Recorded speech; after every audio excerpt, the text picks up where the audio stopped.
யாராவது இறந்து விட்டால் அந்த இளவு வீட்டுக்கு எல்லோரும் பகை மறந்து விட்டு சென்று அந்த காரியம் முடிந்து சுடுகாட்டுக்கோ இடுகாட்டுக்கோ போகிறவரை கூடவே நடந்து சென்று இரங்கல் தெரிவிப்பது வழக்கம். தொலை தூரத்திலே இருந்து வந்தால் மறுநாளோ மூன்றாம் நாளோ அந்த வீடுகளுக்கு சென்று பூ வைத்து விட்டு இரங்கல் தெரிவிப்பது வழக்கம். நடுகள் நடுவது வழக்கம்.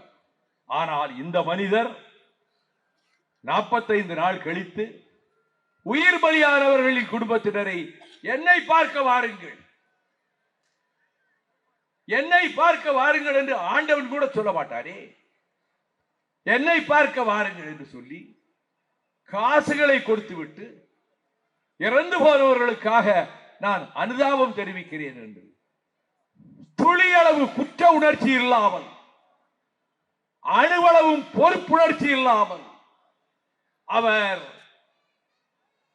தன்னுடைய சினிமா டயலாகுகளை மேடையிலே வந்து சினிமாவில் பேசுவதைப் போலவே அவிழ்த்து விட்டு படிக்கிறார். அங்கிள் அங்கிள் சொல்லுங்க.